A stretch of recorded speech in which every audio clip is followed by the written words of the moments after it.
नमस्कार साथियों, आप सभी का स्वागत है डिफेंस इंस्टीट्यूट के यूट्यूब चैनल पर। तो यूपी पुलिस के लिए जो प्रैक्टिस सेट बैच की जो बच्चों सीरीज़ चल रही थी, तो उसी क्रम में हम लोग फिर से एक नए बैच सेट को लेकर के आ गए हैं। और आज का जो प्रैक्टिस सेट है वो आपका रहेगा प्रैक्टिस सेट बच्चों देख लीजिए 20 नंबर का रहेगा। और इसमें क्या क्या क्वेश्चन आए हुए, किस तरीके से आए हुए हैं, सभी क्वेश्चनों पर हम लोग चर्चा करेंगे। और उम्मीद करते होंगे कि आप सभी लोग स्वस्थ होंगे, अच्छे होंगे और आपका परिवार अच्छा होगा और आप लोग जी जान लगा करके अपनी तैयारी कर रहे होंगे। तो चलिए बच्चों, इसी क्रम में हम लोग आगे बढ़ते हैं और देखते हैं आज के सेट में क्या क्या क्वेश्चन आए हुए हैं। तो सबसे पहले हम लोग देखेंगे सामान्य ज्ञान को लेकर के बच्चों, और इस सामान्य ज्ञान में सबसे पहले क्वेश्चन को लेकर के बात करते हैं। तो ज़रा देखिए, सबसे पहला क्वेश्चन, उत्तर प्रदेश में बारिश के मौसम में निम्नलिखित में से कौन से गीत गाए जाते हैं। तो यानी कि जब उत्तर प्रदेश में बारिश का जब मौसम आता है तो उसमें कौन सा गीत गाया जाता है सभी ये उत्तर प्रदेश के आप देख लो लोकगीत हैं, बिरहा भी है, रसिया भी है, चैती भी है, कजरी भी है, ये सब उत्तर प्रदेश के लोकगीत हैं। लेकिन बस अंतर क्या है, उसने एक ये शब्द दे रखा है कि बारिश का जब मौसम होता है वर्षा ऋतु में, तो अपने यहाँ कौन सा गीत गाया जाता है। तो आप लोगों ने बच्चों नाम सुना होगा, कजरी जो है आपका वर्षा ऋतु में ये लोकगीत गाया जाता है, कजरी। ठीक है, तो इस सवाल का जो आंसर था आपका डी था। और इसी में देख लो, अगर कहे उत्तर प्रदेश के लोकगीत कौन है, तो देखो बिरहा, रसिया, चैती, कजरी ये सब हैं। और कजरी की क्या खास बात है, बारिश के समय में ये गीत गाया जाता है। अदर जो जानकारी चाहिए तो आपकी ये तीनों इसी में लिखी हुई हैं। ठीक है बच्चों, तो ये आपका डी आंसर रहेगा इसका। अगला, प्रसिद्ध सूफी संत यहाँ डॉट डॉट के वार्षिक उर्स के अवसर पर हिंदू कैलेंडर के कार्तिक महीने में प्रतिवर्ष बाराबंकी में मेला आयोजित किया जाता है। कुल मिला के एक प्रसिद्ध सूफी संत है, ठीक है, हिंदू कैलेंडर, इस प्रसिद्ध सूफी संत में हिंदू कैलेंडर के कार्तिक महीने में प्रतिवर्ष जो बाराबंकी में देवा शरीफ, यहाँ पर बच्चों वो छूट गया, यहाँ पर लिखा होगा देवा शरीफ का मेला, मतलब कि बाराबंकी में जो मेला लगता है देवा शरीफ, लोधेश्वर आप लोग गए होंगे, लोधेश्वर में ही जो मेला लगता है बाराबंकी में, उसको देवा शरीफ मेला कहते हैं। ठीक है, तो ये पूछ रहा किस संत के उत्सव पर ये मनाया जाता है। तो इसकी बात करूं तो प्रसिद्ध जो सूफी संत थे वो आपके थे वारिस अली शाह। इन्हीं की याद में ही कार्तिक महीने में प्रतिवर्ष बाराबंकी में देवा शरीफ का मेला लगता है। ठीक है बच्चों, लोधेश्वर जब आप लोग जाते हो तो बहुत देखते होगे, बहुत सारा पूरा मेला लगता है और सभी चीज़ें वहाँ पर उपलब्ध रहती है। तो उसी में है बाराबंकी देवा शरीफ मेला। तो इसका जो आंसर था आपका बी करेक्ट आंसर था। अगला, भारत में किस राज्य के राज्य भर के सभी घरों में छत पर बारिश के पानी का संग्रह अनिवार्य कर दिया गया है। यानी कि कुल मिला के क्वेश्चन आपका ये कहना चाहता है कि जो बारिश का पानी होता है उसका संरक्षण करना घरों की छत में, वही लिखा हुआ बारिश के पानी का संग्रह, और शब्द देखिए अनिवार्य कर दिया गया है। और ये पूछा कौन सा, किस राज्य में, और इसमें देखो ये रोका, पेंडा, अच्छा दैया और कुरिया ये नाम दिए हुए हैं। और शब्द देखिए किस राज्य के राज्य भर के सभी घरों में छत पर बारिश के पानी का संग्रह अनिवार्य कर दिया गया, उनमें से क्या नाम है, उसका नाम क्या है, राज्य नहीं दिया हुआ है। पानी में क्या रोका रहेगा या पेंडा रहेगा या दैया या कुरुआ। ठीक है, लेकिन जैसे ही आप लोग इस क्वेश्चन को पढ़ोगे आप लोग बच्चों, ठीक, तो इसमें अगर बात करूं तो पहले तो आप ये ऑप्शन देख लीजिए। अगर राज्य की अगर बात की जाए तो इस राज्य में हमारा रहेगा आंसर तमिलनाडु।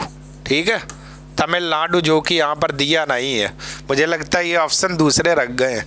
राज्य पूछ रहा तो आंसर हो जाएगा तमिलनाडु बच्चों, राज्य हो जाएगा इसका। तमिलनाडु में बारिश के पानी का संग्रह कर दिया। ये जो आंसर रखे हुए हैं ये किसी दूसरे क्वेश्चन के बच्चों आंसर है, तो इसका जो आंसर रहेगा तमिलनाडु आपका भारत का राज्य है। ठीक है, क्योंकि ये ऑप्शन एक भी यहाँ से मैच हो नहीं रहे, तो राज्य पूछ रहा तो तमिलनाडु राज्य ऐसा बना हुआ।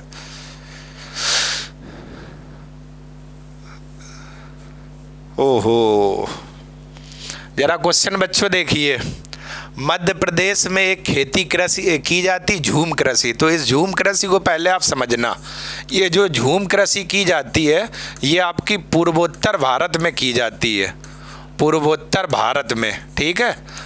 पूर्वोत्तर भारत आप समझते हो कि असम, नागालैंड, मिजोरम, मणिपुर, सिक्किम, अरुणाचल प्रदेश, टोटल 8 राज्य आते हैं। और ये कृषि का मतलब क्या हुआ कि जंगल के किसी भाग को साफ सफाई हमने कर दी, ये जंगल हो गया और यहाँ पर साफ सफाई करके हमने कृषि बो दी, ठीक है। और 1-2 वर्ष जैसे ही हम लोग लगातार इस पर खेती करेंगे तो आपको पता होगा जब किसी फसल को बार बार आप एक ही खेत में बोएंगे तो मिट्टी की उर्वरा शक्ति कम हो जाती है और जिससे फसल की पैदावार भी कम होती है। इसीलिए आप लोग देखते होंगे किसान खेत को जोतते ही रहते हैं और बदल बदल के फसल बोते हैं। तो अब जब आप एक ही खेत में एक ही फसल को बार बार बोएंगे तो उस खेत की जो मिट्टी की उर्वरा शक्ति वो कम हो जाएगी और फसल की पैदावार भी कम होती। तो ये लोग क्या करते हैं, जंगल की साफ सफाई की और जैसे ही मिट्टी की उर्वरा शक्ति कम हो गई तो फिर यही दूसरे स्थान पर सेम यही कार्य करते हैं और जब यहाँ पर कम हो गई तीसरे स्थान पर करते हैं। तो देखो एक स्थान से दूसरे स्थान की ओर स्थानांतरित हो रही, तो इस झूम कृषि को स्थानांतरित कृषि भी कहते हैं, ठीक है। तो ये की कहाँ जी है, पूर्वोत्तर भारत में। पूछ रहा मध्य प्रदेश में इस खेती को किस नाम से जाना जाता है। अब आप बच्चों जरा देखिएगा, ये जो क्वेश्चन था इसके ऑप्शन ये दिए थे यहाँ पर, तो मैंने ये आपको तमिलनाडु बताया हुआ था, ये ऊपर नीचे लिख गए हैं, ठीक है। और ये जो मध्य प्रदेश वाला है झूम कृषि को किस नाम से जाना जाता है, उसके ऑप्शन ये बच्चों रखे थे। जरा इसको मैं साफ करता हूँ आपको दिखे पूरा, ये ऑप्शन बच्चों दिए थे। तो अब जो आप चौथा नंबर क्वेश्चन देख रहे हो कि मध्य प्रदेश में झूम कृषि को किस नाम से जाना जाता है, तब उसका आंसर होगा आपका चौथे का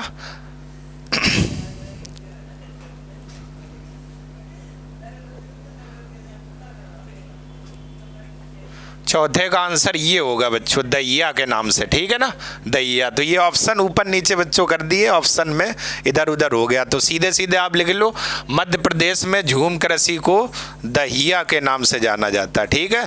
तो आपका क्या आंसर हो जाएगा, दहिया हो जाएगा, ठीक, समझ गए। ये वाले जो ऑप्शन थे पिछले वाले इधर होने चाहिए तो ऊपर नीचे हो गए, तो आप लोग ध्यान रखिएगा। अगला 17वीं सदी के दौरान इब्राहिम आदिल शाह के द्वारा लिखी गई कौन सी निम्नलिखित में से पुस्तक हिंदू देवताओं एवं मुस्लिम सूफियों के गुणगान से संबंधित गानों का संग्रह है। तो वो पुस्तक का नाम दिया गीत गोविंद, किताब नौरस, पादशाह नामा और मुतखाबुल तवारिस।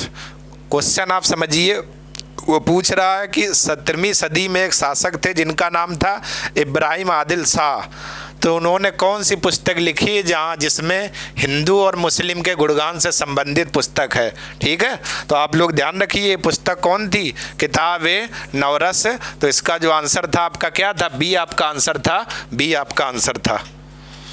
अगला, कर्नाटक संगीत में अलापना हिंदुस्तानी शास्त्रीय संगीत के यहाँ भरना के समान होता है। तराना, ताल, अलाप और तिलाना, ठीक है। कर्नाटक संगीत में अलापना हिंदुस्तानी संगीत के समान होता है, मतलब कि कर्नाटक संगीत में जो अलापना है इसको क्या कहते हैं और ये हिंदुस्तानी संगीत के समान होता है, तो इसको हम लोग क्या अलाप कहते हैं, अलाप दो अलाप, ठीक है ना।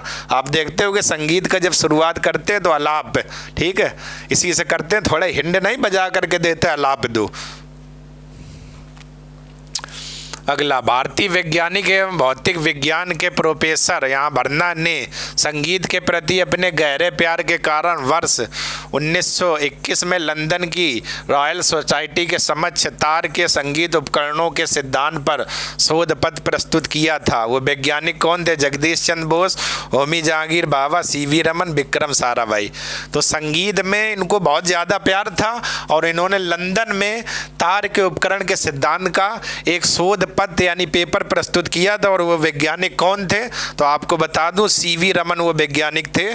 तो सी आंसर सही था। इन्हीं को ही 1930 में भौतिकी का नोबेल पुरस्कार दिया गया था। भौतिकी का नोबेल पुरस्कार, नोबेल पुरस्कार, ठीक है, भौतिक का नोबेल पुरस्कार इन्हीं को दिया गया था। तो सी इसका क्या था? करेक्ट आंसर था, ठीक है ना। तो वैज्ञानिक कौन थे? CV Raman, CV Raman. अगला भरना है। एक साधारण उपकरण जिसका प्रयोग जंगली घास को हटाने और मिट्टी को ढीला करने में किया जाता है, फावड़ा, राय, ढेकली, मोट। तो बताएं भाई आप लोग, इसका 8 का आंसर क्या हो जाएगा? 8 का आंसर क्या हो जाएगा? तो ये तो नॉर्मल सा बच्चों क्वेश्चन है। आप लोग देखते होगे गांव में फावड़ा खूब चलाया होगा, और फावड़े से क्या की जाती है? घास हटाई जाती है, ऐसे चलाते हो फावड़ा। तो ये तो बहुत आसान क्वेश्चन था आपके लिए। तो इसका जो आंसर था क्या था? ए था। आपके दिमाग चेक करने के लिए बस इस क्वेश्चन को डाला गया है। तो फावड़ा आप लोगों ने चलाया था। अगला, निम्नलिखित में से कौन से मानव रोग बैक्टीरिया के कारण उत्पन्न होते हैं? खसरा, पोलियो, हेपेटाइटिस बी और आंत ज्वर। तो बैक्टीरिया के कारण कौन सा रोग उत्पन्न होता है? तो जल्दी से आप लोग बताएं, ठीक है। विषाणु या वायरस, बैक्टीरिया या जीवाणु, ठीक है। तो बैक्टीरिया के कारण आपका आंत ज्वर होता है। आंत ज्वर यानी आंतों में क्या? ज्वर यानी दर्द होने लगता है। तो आंत ज्वर आपका किसके कारण होता है? बैक्टीरिया के कारण होता है। निम्नलिखित में से कौन से दक्षिणी अमेरिकन देश में वर्ष 2000 में पानी की आपूर्ति के निजीकरण के विरुद्ध पानी युद्ध हुआ था? ओहो, कौन सा वो दक्षिणी अमेरिकन देश था जिसमें पानी की 2000 में आपूर्ति नहीं हुई थी, और उस आपूर्ति को पूरा करने के लिए आप देखिएगा निजीकरण के विरुद्ध, प्राइवेट के विरुद्ध पानी युद्ध हुआ था? वो कौन सा दक्षिणी अमेरिका का देश था? अर्जेंटीना था, ब्राज़ील था, बोल्विया था, पेरू था। तो उस देश की बात करूं तो ये दक्षिण अमेरिका का कौन सा देश था? बोल्विया था, बोल्विया था। और पानी की युद्ध के लिए यहाँ पर क्या युद्ध हुआ था? युद्ध हुआ था। अर्जेंटीना में घास का मैदान पंपास पाया जाता है, पंपास। और ब्राज़ील में आपका कंपास, कंपास, ठीक है। तो इसका जो आंसर था आपका क्या था? सी था। 10 का आपका सी आंसर करेक्ट था। अगला, राष्ट्रमंडल मानवाधिकार पहल का मुख्यालय में स्थित है? लंदन, अकरा, नई दिल्ली, सिडनी। तो आप लोग बताएं, राष्ट्रमंडल मानवाधिकार का मुख्यालय आपका कहाँ पर स्थित है? कहाँ पर स्थित है राष्ट्रमंडल मानवाधिकार? मानवाधिकार यानी मानवाधिकार, ठीक है। तो इसका मुख्यालय बच्चों आपका कहाँ पर है? नई दिल्ली में है, नई दिल्ली में है। मानवाधिकार दिवस की अगर बात की जाए तो ये दिवस आपका कब मनाया जाता है? 10 दिसंबर को मनाया जाता है। मानवाधिकार दिवस 10 दिसंबर को मनाया जाता है, ठीक है ना, मानवाधिकार दिवस। अगला, प्रधानमंत्री पीएम मोदी ने शपथ ग्रहण करने के बाद सर्वप्रथम किस विदेशी देश का दौरा किया था? बांग्लादेश, नेपाल, भूटान, श्रीलंका। तो आप लोग बताएं, अपने देश के प्रधानमंत्री ने जब शपथ ग्रहण की थी तो सबसे पहले किस देश का इन्होंने दौरा किया हुआ था? और उस समय ये चर्चा में भी था बच्चों जब ये क्वेश्चन कि प्रधानमंत्री फला देश की यात्रा पर गए, प्रधानमंत्री फला देश की यात्रा पर गए। तो अब 12 का जो आपका आंसर हो जाएगा वो क्या हो जाएगा? आपका भूटान देश की यात्रा पर गए थे पहली बार जब इन्होंने क्या शपथ ग्रहण की थी, शपथ ग्रहण की थी। तो किस देश की यात्रा के साथ गए थे? भूटान देश की यात्रा में गए थे हुए थे।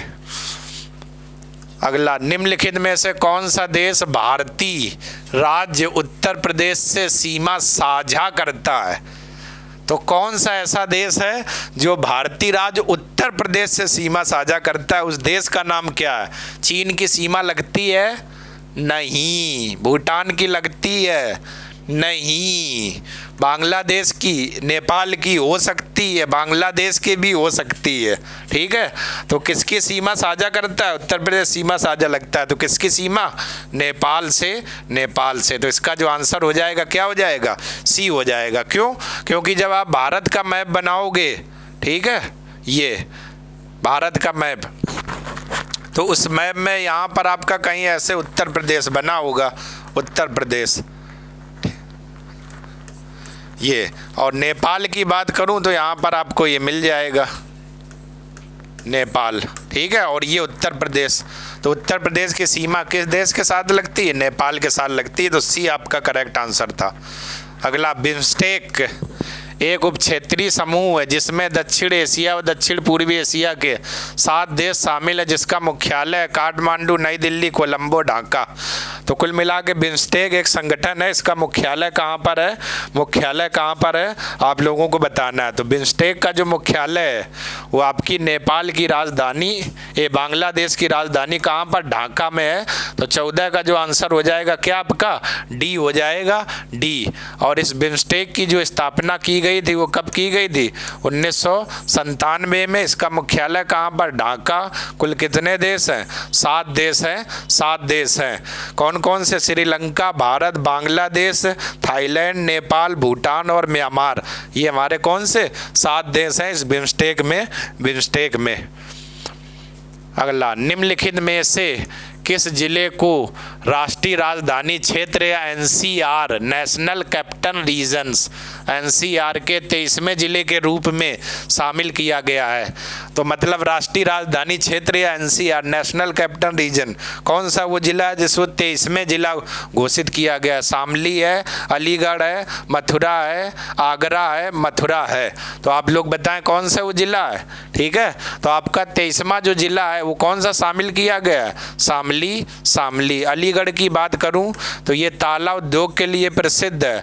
आगरा की बात करूं तो चमड़ा उद्योग के लिए प्रसिद्ध है, ठीक है। मथुरा की बात करूं तो पीतल की मूर्तियां और घंटियां, पीतल की मूर्तियां और घंटियां के लिए मथुरा आपके क्या है? प्रसिद्ध है, प्रसिद्ध है। पीतल की मूर्तियां और पीतल की वस्तुओं के लिए मुरादाबाद है, ध्यान रखना आप लोग।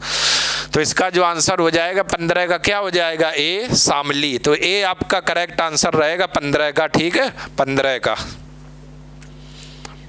अगला, माल और सेवाएं कर जीएसटी पर संसदीय संशोधन बिल को किस राज्य ने सर्वप्रथम अनुमोदित किया था? उत्तर प्रदेश, महाराष्ट्र, असम, बिहार। कुल मिला के सवाल ये है कि भारत में सबसे पहले जीएसटी किस राज्य में लागू की गई थी? तो वो बच्चों कब की गई थी? असम में, सबसे पहले असम में, ठीक है। जीएसटी की शुरुआत कब की गई थी? तो 1 जनवरी 2017 से। 1 जुलाई बच्चों हो जाएगा, ठीक है। 1 जनवरी ना, 1 जुलाई 2017 से जीएसटी की क्या की गई थी? शुरुआत की गई थी। विश्व में सबसे पहले जीएसटी की शुरुआत 1954 में फ्रांस में की गई थी, ठीक है। जीएसटी के प्रकार, सी मतलब केंद्रीय जीएसटी, ठीक है। एस मतलब स्टेट जीएसटी, ठीक है। यूटी मतलब केंद्र शासित जीएसटी, ठीक है। ये आपके क्या रहेंगे? जीएसटी के प्रकार रहेंगे, जीएसटी के प्रकार रहेंगे। अगला, पाल राजवंश के सर्वप्रथम राजा थे गोपाल, नंद, नंदपाल, धर्मपाल, देवपाल। कुल मिला के पाल वंश की स्थापना किसने की थी या सर्वप्रथम राजा कौन थे?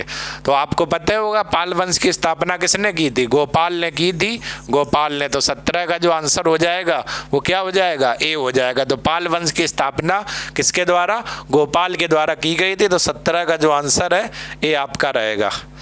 ऐसे बागान जहाँ बिक्री के लिए एक नगद फसल उगाई जाती है उसे के रूप में जाना जाता है? निर्वाह खेती, किचन गार्डन, झूम, रोपड़, ठीक है। बिक्री के लिए नगद फसल उगाई जाती है, ऐसे बागानों को हम लोग क्या कहते हैं? क्या कहते हैं, ठीक है, नगद फसल उगाने वाले को, ठीक है। तो ऐसी खेती जो होती है जहाँ पर बिक्री के लिए नगद फसल का मतलब फसल बोई गई और उसी के आधार पर उनका मूल्य क्या कर दिया जाता है? निर्धारित कर दिया जाता है। तो ऐसी कृषि क्या कहलाती है? रोपड़ फसल, रोपड़ खेती, ठीक है। नगदी फसल यही होती है, नगद मूल्य लगा देना। तो ऐसी कृषि क्या? रोपड़ कृषि। झूम कृषि आप देख ही ली है, ठीक है। किचन गार्डन, किचन की तरीके से गार्डन बना करके जब खेती की जाती है तो किचन गार्डन। निर्वाह खेती, ठीक है। अगला, नेपच्यून के अलावा अन्य किस ग्रह को नीला ग्रह कहते हैं? नीला ग्रह, पृथ्वी, मंगल, प्लूटो, जुपिटर। कुल मिला के नेपच्यून के अलावा और किस ग्रह को नीला ग्रह कहा जाता है? तो आपको पता है कि नीला ग्रह पृथ्वी पर लगभग 71% जल है और इस पृथ्वी पर 71% जल होने के कारण इस पृथ्वी को ही हम लोग क्या कहते हैं, नीला ग्रह कहते हैं, नीला ग्रह कहते हैं, नीला ग्रह। ठीक है, जल होने के कारण ही इसी को हम लोग क्या कहते हैं, देख लो, नीला ग्रह, नीला ग्रह, नीला ग्रह कहते हैं। ठीक है बच्चों, पृथ्वी पर निम्नलिखित में से कौन सा विकल्प निष्क्रिय गैस नहीं है? Krypton, argon, xenon, chlorine. कौन सी गैस है निष्क्रिय गैस नहीं है? तो 20 का आप लोग आंसर बताएं। आवर्स ऑलरेडी अगर आप लोगों ने पढ़ा होगा तो उसी में निष्क्रिय गैसें मिलती हैं। उनमें से यहाँ कुछ 3 तो नाम दिए, एक निष्क्रिय गैस में नहीं आता है, तो ये सवाल पूछना चाह रहा।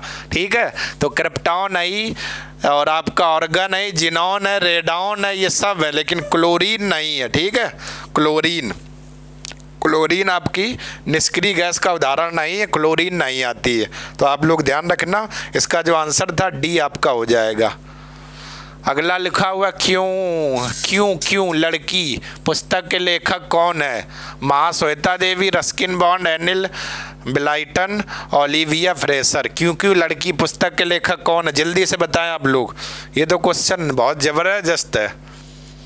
इस पुस्तक के लेखक कौन है? क्यों क्यों लड़की पुस्तक के लेखक कौन है? कौन है? ठीक है, तो इसके जो लेखक हैं आपका महाश्वेता देवी, ए आपका आंसर हो जाएगा। क्यों क्यों लड़की पुस्तक के लेखक कौन है? तो 21 का ए आंसर हो जाएगा, महाश्वेता देवी। अगला यहाँ बच्चों भरना लिखा हुआ गुलाबी गैंग के संस्थापक हैं। उत्तर प्रदेश एवं मध्य प्रदेश में स्थित सामाजिक संगठन है जो महिला कल्याण एवं सशक्तिकरण हेतु कार्य करता है। तो संगीता पाल देवी, संपत पाल देवी, शीला पाल देवी और मिसी चौधरी। ठीक है, तो महिलाओं के कल्याण और सशक्तिकरण के लिए गुलाबी गैंग के इनमें से कोई एक संस्थापक है और उनके लिए ये गैंग कार्य भी करता है। उनमें से कौन सी वो महिला है जो महिला कल्याण एवं सशक्तिकरण हेतु कार्य करता है, जिसका नाम क्या है? गुलाबी गैंग, गुलाबी गैंग। जल्दी से बताएं। तो इसका जो आंसर हो जाएगा बी आपका रहेगा, संपत पाल देवी। तो आपका जो 22 का जो आंसर हो जाएगा क्या? बी आपका करेक्ट आंसर है, बी आपका करेक्ट आंसर है।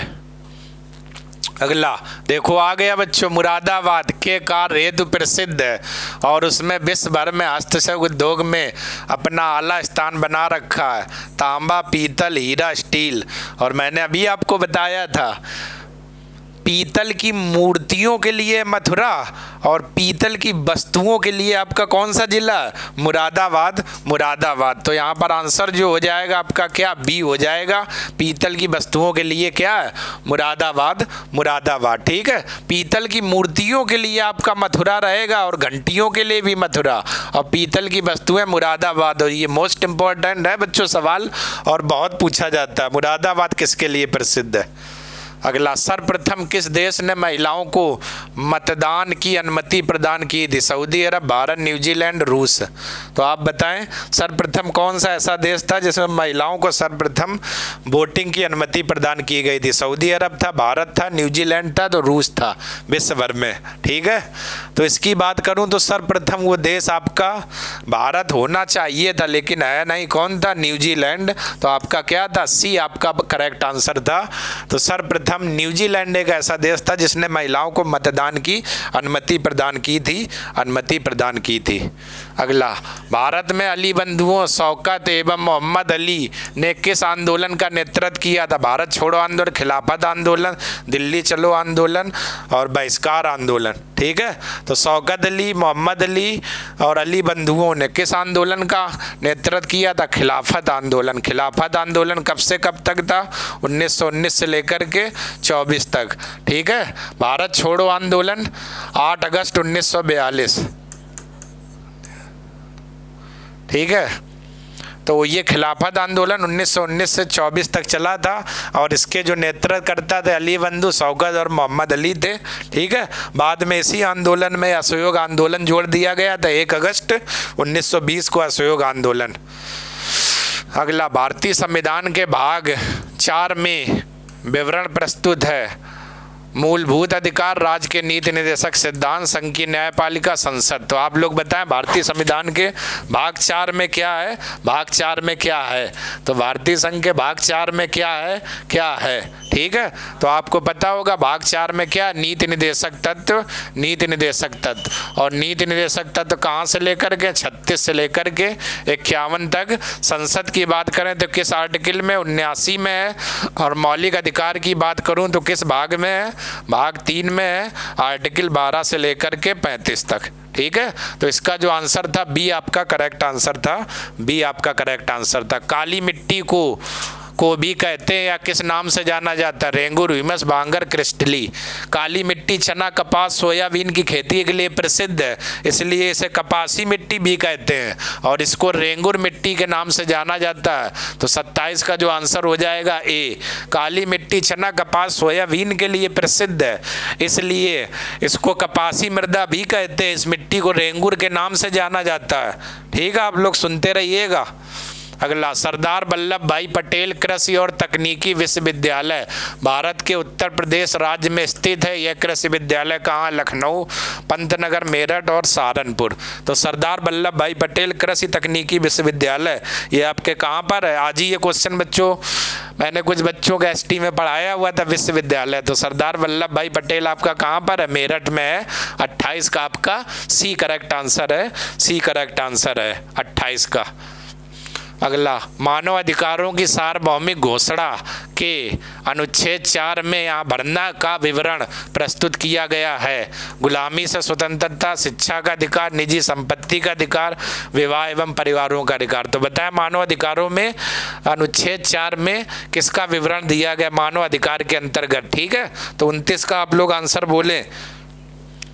तो मानव अधिकार में अनुच्छेद जो आपका लिखा हुआ है UDHR, ठीक है, 4 में इसमें किसमें, गुलामी से स्वतंत्रता, ठीक है, इसका विवरण दिया गया। तो 29 का ए, यानी कि हमें गुलाम नहीं किसी के तरीके बन के रहना, स्वतंत्र जीना है, स्वतंत्र रहना। तो 29 का जो आंसर हो जाएगा क्या रह जाएगा, ए हो जाएगा। अगला, किस भारतीय गैर सरकारी संगठन को पारिस्थितिकी, स्थायी या कृषि आदर्श नमूने के संवर्धन हेतु संयुक्त राष्ट्र विकास कार्यक्रम UNDP 2017 के इनोवेटर पुरस्कार दिया गया। मतलब कि कौन सा वो संगठन है जिनको संयुक्त राष्ट्र विकास कार्यक्रम UNO के विकास कार्यक्रम के लिए ये पुरस्कार दिया गया, वो संस्था कौन है, इस्माइल फाउंडेशन, प्रथम स्वयं शिक्षण प्रयोग सम्मान फाउंडेशन। तो आप लोग बताएं वो संस्था कौन सी है, संस्था कौन सी है। तो वो संस्था आपकी कौन सी है, स्वयं शिक्षण प्रयोग। तो इसका जो आंसर हो जाएगा 30 का क्या रह जाएगा, सी हो जाएगा। अगला, प्रकाश वर्ष किसका मापन करता है, दूरी, गति, ऊर्जा, भार। बच्चों ऐसा क्वेश्चन है बच्चों आपके लिए, पता होगा प्रकाश वर्ष किसका मापन करता है, ठीक है। तो प्रकाश वर्ष की बात करूं तो ये बच्चों जो मापन करता है किसकी, दूरी का, दूरी का। तो 31 का जो आंसर आपका हो जाएगा क्या हो जाएगा, ए हो जाएगा, ए आपका हो जाएगा। अगला, मनुष्य की आँख का रंग आँख के भरना में स्थित होता है, रंग द्रव पर निर्भर करता है, किसमें, कॉर्निया, फेस, लेंस, आइरिस, ठीक है। तो मनुष्य में आँख का रंग द्रव पर निर्भर करता है, तो आँख में एक भाग होता है आइरिस। तो इसका जो आंसर हो जाएगा ए। इसी आइरिस पर ही मनुष्य के आँख का रंग आँख के आइरिस में स्थित रंग द्रव्य पर निर्भर करता है। तो ए आपका 32 का करेक्ट आंसर था। अगला, हिंद स्वराज नामक पुस्तक के लेखक कौन है, मोहन, करमचंद गांधी, गोपाल कृष्ण गोखले, तिलक, मौलाना अबुल कलाम आजाद। तो हिंद स्वराज जो पुस्तक लिखी गई थी इसके लेखक आपके कौन है, तो आपको पता होगा हिंद स्वराज पुस्तक जो ये थे इसके लेखक कौन है, मोहनदास करमचंद गांधी, मोहनदास करमचंद गांधी। 33 का ए आंसर था आपके गांधी जी के पिताजी मोहनदास करमचंद गांधी। तो इसका आंसर क्या हो जाएगा, ए हो जाएगा, ए हो जाएगा। छठवीं सदी बीसी के दौरान उत्तर प्रदेश के किन क्षेत्रों को छेदी कहा जाता था? बुंदेलखंड, अवध, अंग, अवंती। ठीक है, यानी छठवीं सदी बीसी के दौरान उत्तर प्रदेश के छेदी का मतलब बुंदेलखंड में 6 जिले उस समय आते होंगे, बाद में घटे बड़े होंगे। ठीक है, तो उत्तर प्रदेश के किस क्षेत्र को छेदी कहा जाता था?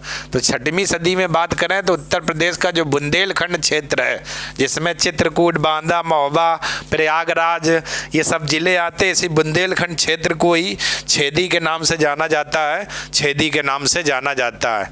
मौर्य राजवंश का अंतिम शासक कौन था? अशोक था, बिंदुसार था, बृहदत्त था, पुष्यमित्र।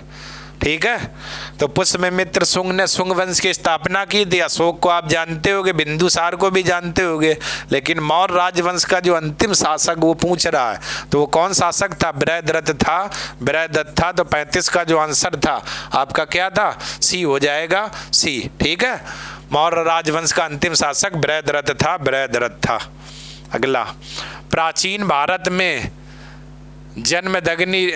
जमदग्नि ऋषि का आश्रम जो कि वर्तमान उत्तर प्रदेश में जमानिया में था, ये उत्तर प्रदेश के किस जिले में स्थित है? लखनऊ, गाजीपुर, वाराणसी, सीतापुर।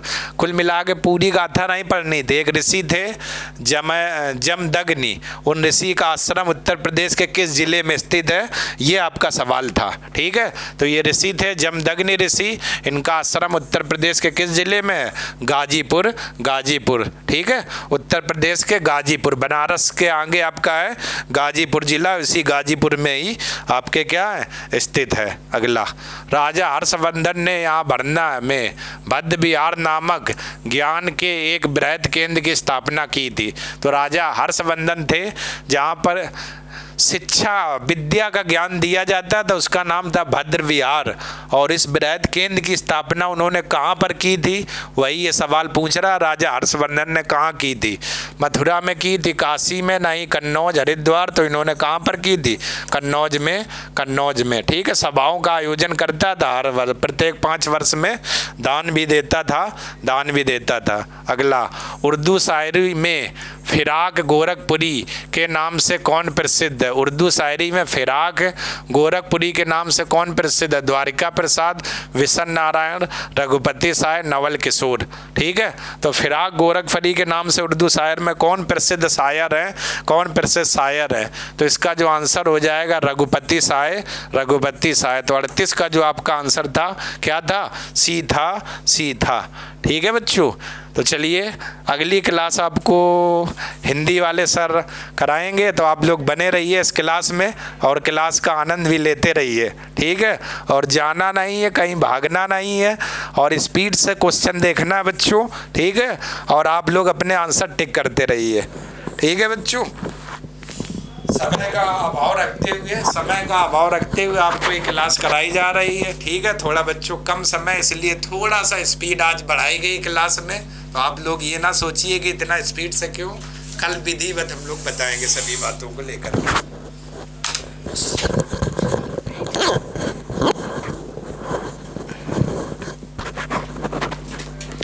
दोस्तों नमस्कार। देखिए, डिफेंस इंस्टीट्यूट के यूट्यूब चैनल पर आप सभी का स्वागत है ना। आज आप लोग देख रहे हो हमारा गला जो है वो ज़्यादा ही कुछ ख़राब दिखाई दे रहा है ना। गला आपका जो है वो ज़्यादा ही ख़राब है, इसीलिए आपके गले ख़राब को देखते हुए बहुत ज़्यादा हम विस्तार से नहीं बता पाएंगे, इसीलिए आपका जो है आंसर आपको ज़रूर बताएंगे। ठीक है, आंसर आप लोगों को बताएंगे। ठीक है, चलिए देखते हैं फटाफट। नाक काटना, देखो यहाँ ये दिया गया है, कौन सा? नाक काटना। तो नाक काटने का क्या अर्थ है यहाँ पे? नाक काटना, खून बहना, गलत, बदनामी होना, नुकसान होना, इज्जत करना। कौन? बदनामी होना या बेइज्जत होना, या इसी को कहते हैं बेइज्जत होना।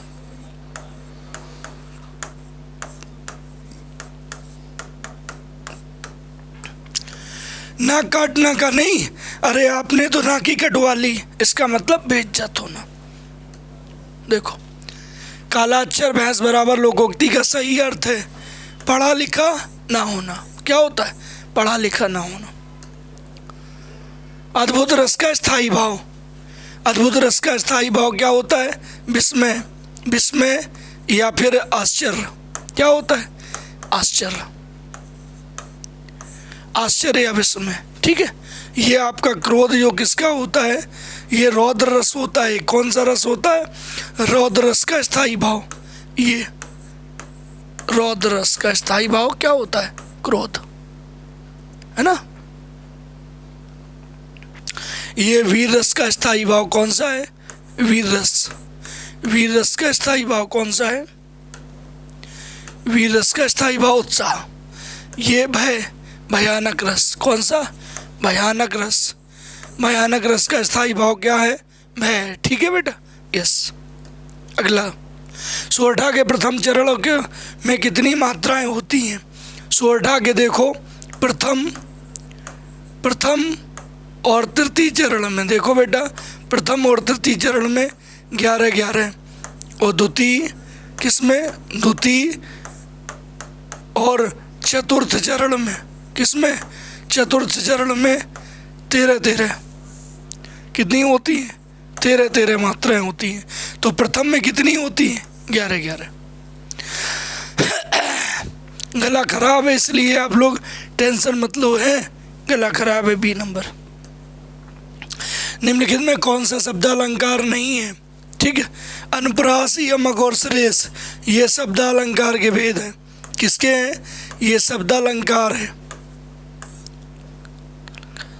शब्दालंकार है। और ये आपका जो है वो अर्थालंकार है। कौन सा? अर्थालंकार है, ये अर्थालंकार है। तो यही शब्दालंकार का भेद नहीं है। ठीक है, अच्छा। अगला देखो, निम्न में दंत ध्वनि है, ये आपकी जो है ये कंठ ध्वनि है। कौन सी? ये कंठ ध्वनि है ना।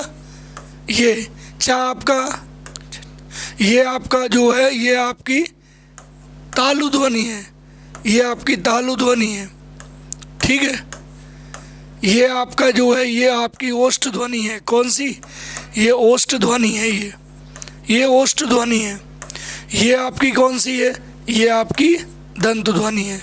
ला और सा, ला और सा दंत ध्वनि है। अगला, निम्न में कौन सा वर्ड अघोष है? ये अघोष, ऐसे कचड़ दप, ये अघोष वर्ड। तो चा अघोष है, क्योंकि ऐसे लिखते हो चा, छा, जा, झा, या है। इसमें अघोष, अघोष, सघोष, सघोष, सघोष,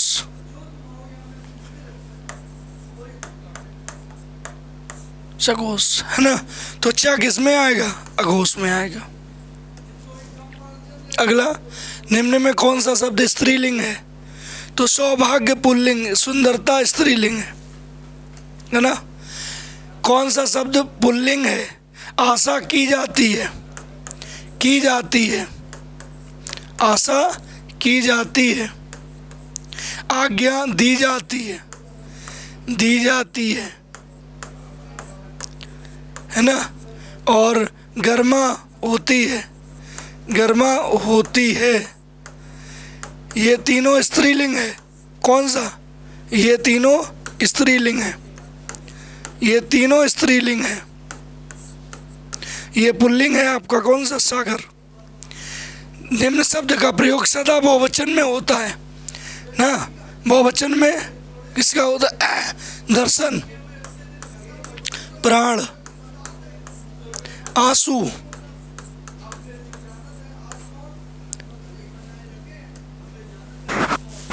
निम्नलिखित में सर्वनाम है। कौन है? ये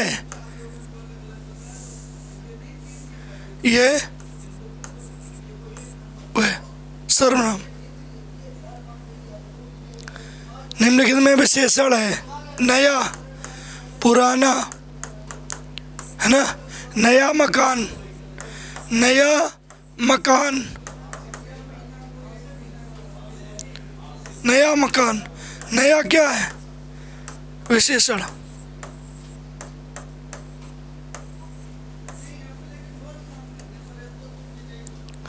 सीता सो रही थी, वाक्य का काल है, कौन अपूर्ण भूत?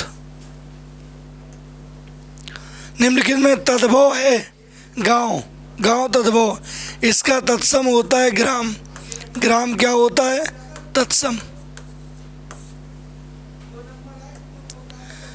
निम्नलिखित में तत्सम है कौन? ग्राहक, ग्राहक, इसका तद्भव होता है गाहक, गाहक क्या होता है? तद्भव।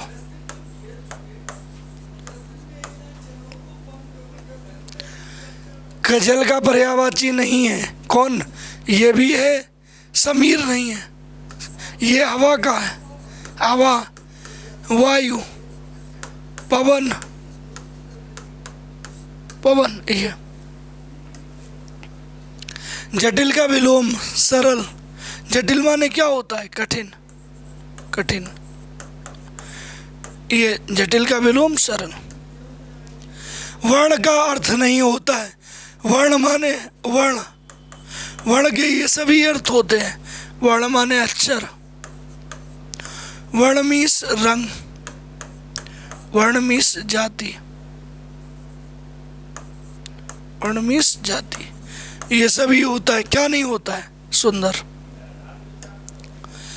जिसे करना बहुत कठिन हो उसे क्या कहते हैं? दुष्कर।